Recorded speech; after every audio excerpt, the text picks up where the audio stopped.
भीतर की तरुणाई को कभी समाप्त मत होने, कभी। और कितनी सुंदर बात कही है भगवान शंकर की पवित्र कथा ने। शायद एक एक व्यक्ति के हृदय में यह बात पहुंचना चाहिए। उम्र बढ़े, जैसे जैसे उम्र बढ़े वैसे वैसे छोटों के साथ में रहने का प्रयास करो। जैसे पोता पोती नाती पंती, इनके साथ में जब आप उम्र बढ़ती है और इनके साथ रहना चालू करते हो तो तुम्हें अपनी उम्र का अंदाजा नहीं लगता कि तुम कितने साल के हो। उनकी मस्ती में मस्त रहकर तुम अपने जीवन को आनंदमय जियो। जीवन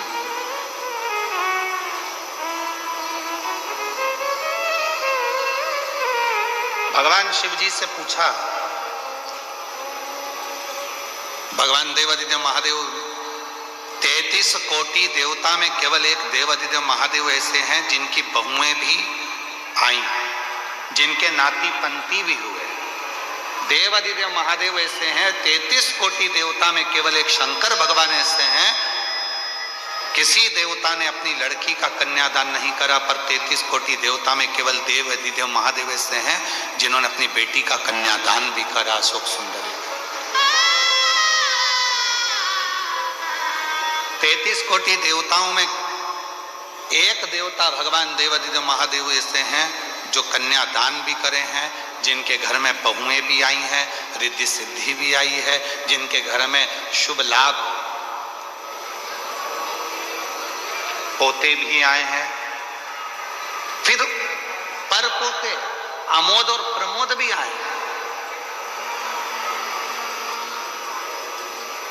शंकर भगवान के पोते तो आए शुभ लाभ, साथ में अमोद और प्रमोद भी आए, उनके पर पोते भी आए। केवल शिव तो पार्वती जी से शिव जी ने कहा कि मेरे मन की युवानता का एक कारण और है कि मैं भीतर से बूढ़ा नहीं हुआ, मैं भीतर से बूढ़ा कभी नहीं हुआ।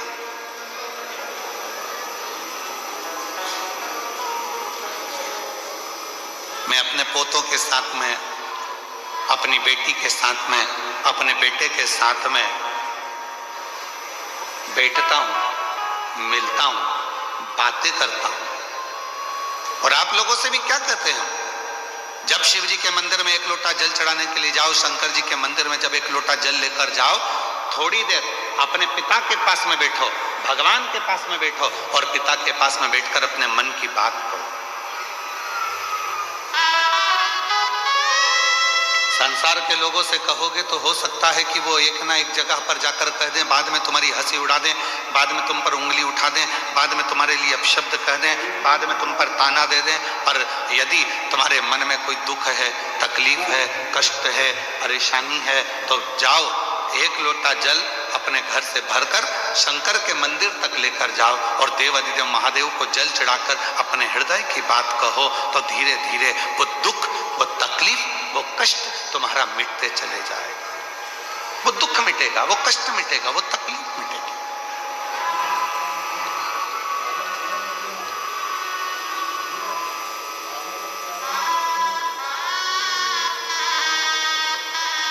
और शंभु शरणे पड़ी मांगू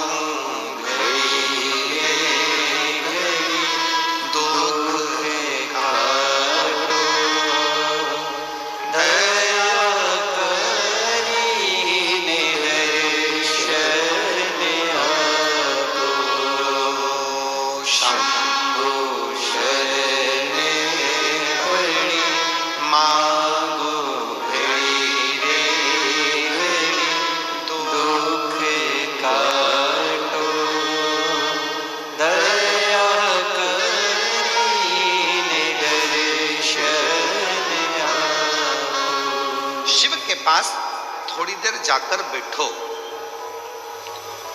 भगवान ओघड़दानी के पास में थोड़ी देर जाकर बैठो, कुछ मन की बात देवादिदेव महादेव से कहो। सुनेंगे शिव? क्यों नहीं? शंकर भगवान को लोग पशुपति नाथ कहते हैं। दुनिया में केवल एक है देव अधिदेव महादेव मेरे शंकर भगवान पूरे देवों में, जो एक पशु, पक्षी, जीव, जलचर, थलचर, वायुचर सबकी बातों को ध्यान लगाकर सुनते हैं, सबकी बात।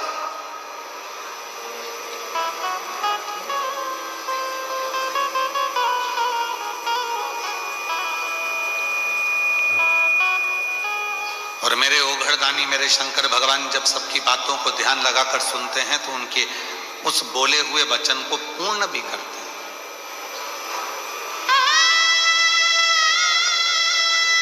एक बड़ा सुंदर प्रसंग है राजा भोज का।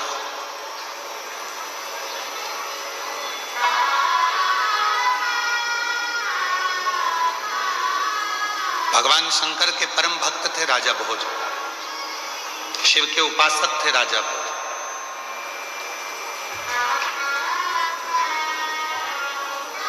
और भगवान शंकर की अविरल भक्ति में डूबे रहते थे राजा भोज। एक मां अहिल्याबाई होलकर, एक राजा भोज, वीर शिवाजी महाराज,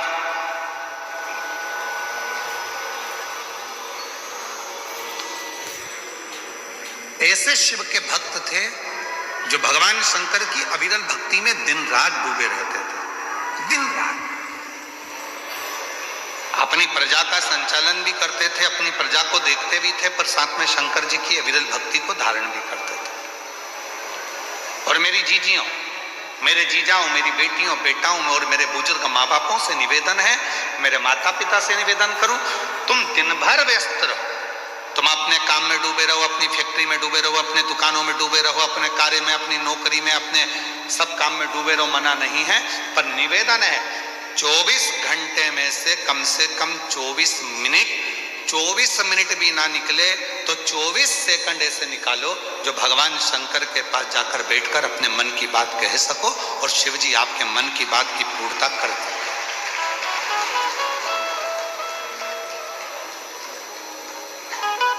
कुछ क्षण भगवान के पास बैठा जाए,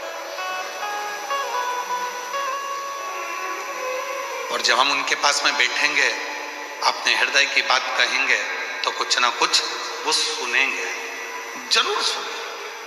और यहां तक शिव महापुराण की कथा कहती है, अगर मन में कोई संकर है, मन में कोई संशय उत्पन्न हो गया, मन में कोई बड़ी भारी संकट उत्पन्न हो गया, कोई ऐसी बात तुम्हारे मन में आकर खड़ी हो गई है जिस बात का कोई निर्णय नहीं निकल रहा, तो एक बेलपत्र को हाथ की हथेली में रखकर अपने हृदय से उसको लगाकर मन से बाबा को अपने मन की बात कहकर जब वो बेलपत्र हम शिव जी को समर्पित करते हैं, मान लो हम कुछ नहीं कह पाए बाबा भोलेनाथ जी को, हम अपने दिल की बात शंकर भगवान को कुछ नहीं बता पाए और कुछ रह भी गया, तो हमारे मन की बात भगवान देव अधिदेव महादेव स्वीकार कर लेते हैं एक बेलपत्र के माध्यम से।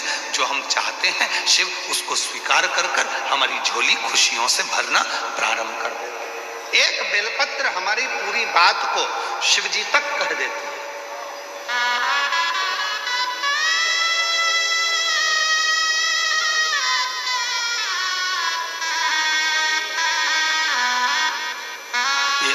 इसीलिए कहते हैं एक लोटा जल, आवाज नहीं आई, जरा दमदारी से बोलो, सारी समस्या का हल बोल बम का नारा है, श्री शिवाय। अपने मन की बात शिव से कहना, भगवान शंकर से कहना, हृदय से कहना, स्वीकार। राजा भोज भगवान शिव के परम भक्त थे, परम भक्त, बहुत उपासक।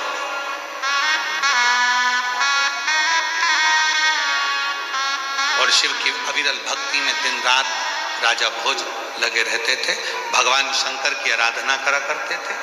एक बार राजा भोज ने एक बहुत जरूरी मीटिंग बुलाई, सभा बुलाई। सारे सभा में सभासद आ गए, बैठ गए, सब सभासद बैठकर बात करने लगे और सब ने बैठकर जब बातें करना प्रारंभ करी तो राजा भोज के मंत्री को खड़ा करा और मंत्री ने कहा कि हमारे राजा भोज की इस भूमि पर, इस नगर पर, इस राज्य में आसपास के लगभग 14 देश के राजाओं ने अपनी सेना तैयार कर इस भोज नगरी पर आक्रमण करने का प्रयास कर दिया है और विचार कर लिया है कुछ दिन में राजा भोज की इस नगरी पर आक्रमण होगा। राजा भोज की इस नगरी पर आक्रमण होगा। उसमें विद्वान को भी बिठाया, संतों को भी बिठाया, साधुओं को भी बिठाया, तपस्वियों को भी बिठाया, सन्यासियों को भी बिठाया। पूरी सभा लगी थी और संपूर्ण सभा में एक ही निर्णय बताया गया कि 14 देश के 14 देश 14 प्रदेश के राजाओं ने सेना तैयार करी है और सेना तैयार कर वो आक्रमण कर रहे हैं। अब क्या करें? निर्णय दिया जाए, कैसे लड़ा जाए, निर्णय दिया जाए।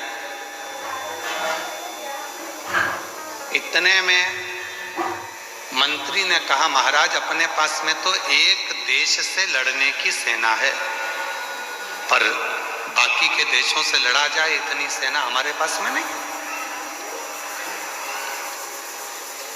हमारे पास इतनी सेना नहीं है कि हम बाकी के लोगों से लड़ सकें, बाकी के लोगों के पास में इतने सारे देशों के युद्ध एक साथ में कर सकें, ये हमारे बस की बात नहीं है।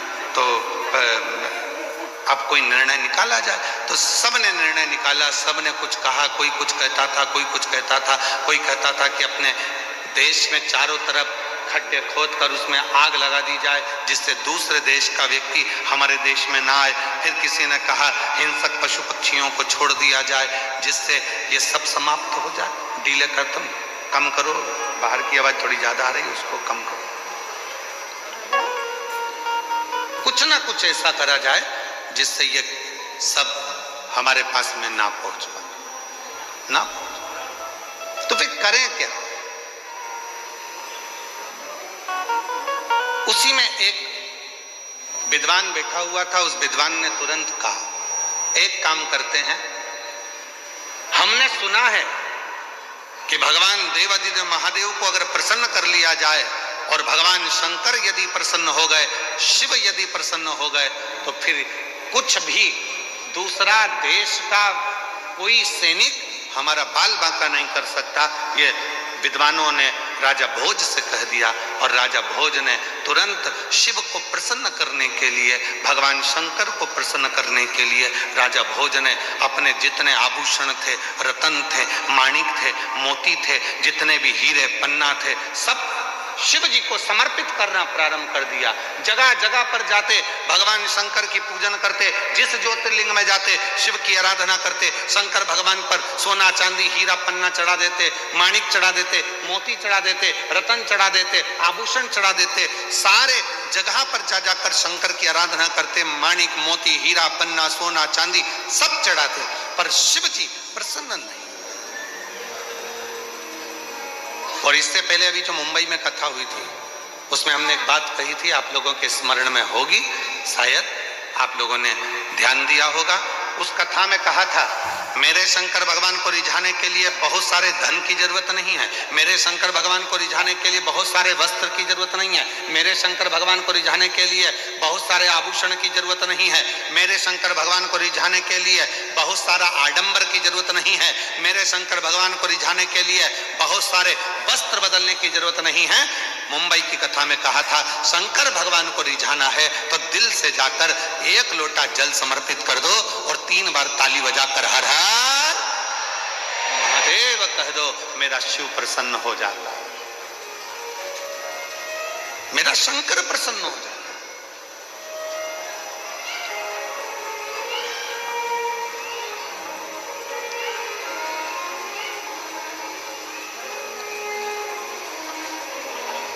और महादेव नमन चरणों में, महादेव मन चरणों में स्वीकार कीजिए।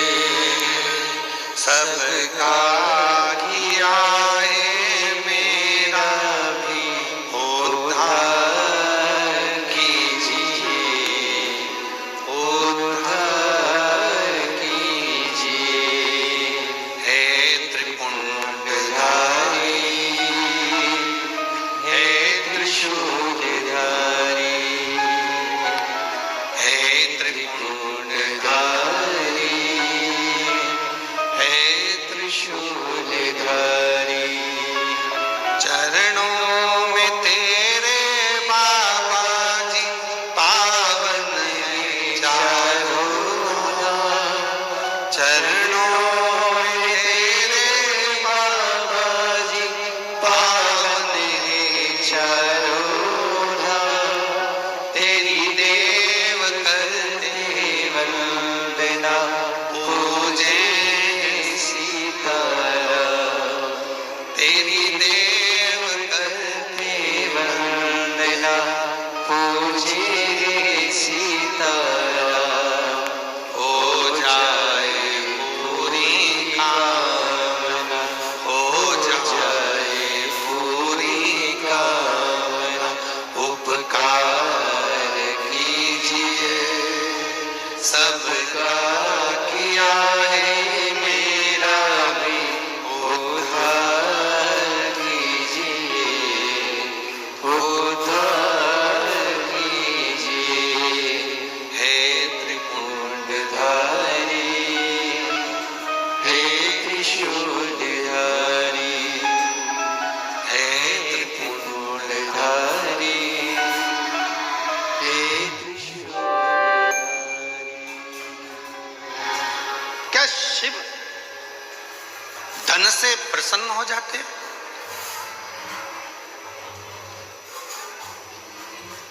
क्या शंकर भगवान वैभव से प्रसन्न हो जाते हैं?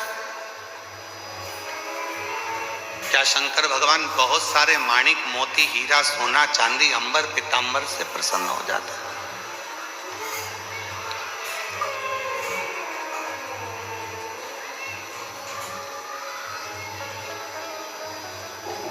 उनकी प्रसन्नता किस चीज से?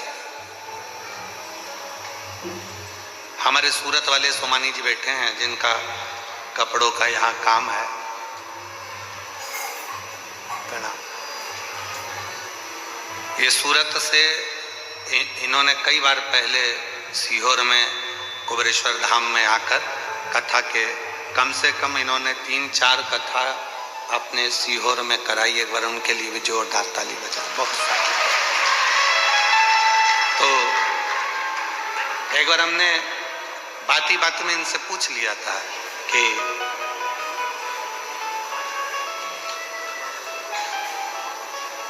आपको कुबेरेश्वर धाम का बहुत पहले की बात है, लगभग 2017 की बात होगी, 15-16-17 में ऐसा कुछ समय होगा। तो हमने इनसे पूछा कि आपको कुबेरेश्वर धाम का पता किसने बता दिया जो तुम यहाँ सीहोर आ गए और कुबेर भंडारी के दर्शन कर लिए? 15-16 की बात होगी, 2015-16। तो सोमानी जी कहते हैं कि गुरुजी हम तो इधर से निकल रहे थे, हम उज्जैन दर्शन करें महाकाल बाबा के, और यहाँ से हम कहीं दूसरे मार्ग इन्होंने बताया था वहाँ जा रहे थे।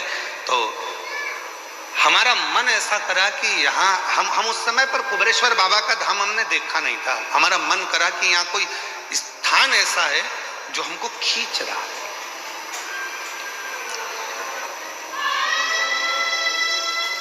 तो हम अपनी गाड़ी को वापस मोड़े, ड्राइवर से कहा कि लेकर चलो। यहाँ पहुंचे।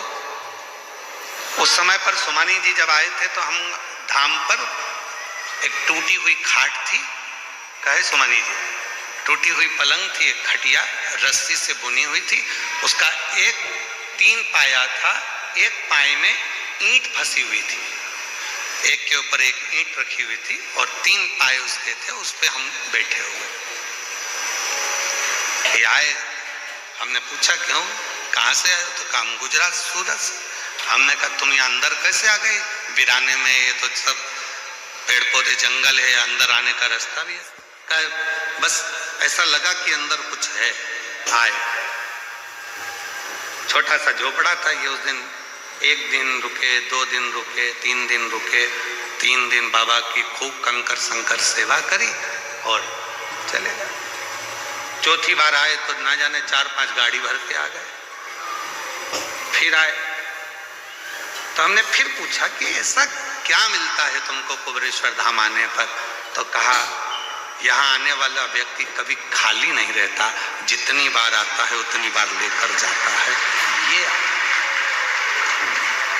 हम कहें आपको सोमानी जी, केवल एक कुबेरेश्वर धाम ही नहीं, इस व्यासपीठ पे कथा करते करते करते करते 30 साल से ऊपर हो गया, पर ध्यान लगाया है इस कथा में। जो कथा के मंडप में आकर बैठता है, शिव महापुराण की कथा के पंडाल में जाकर बैठता है, जिस दिल से, जिस भाव से जो मांगता है, मेरा देव अधिदेव महादेव उसको देने के लिए उसके दरवाजे पर आता जरूर है। ये देखा है।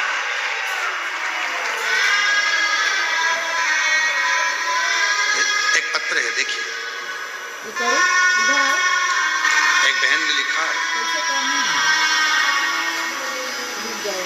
मैं रमेश शिवराम महाले, मैं मंदाबाई रमेश महाले, फ्लैट नंबर 58, जय रणछोड़ नगर,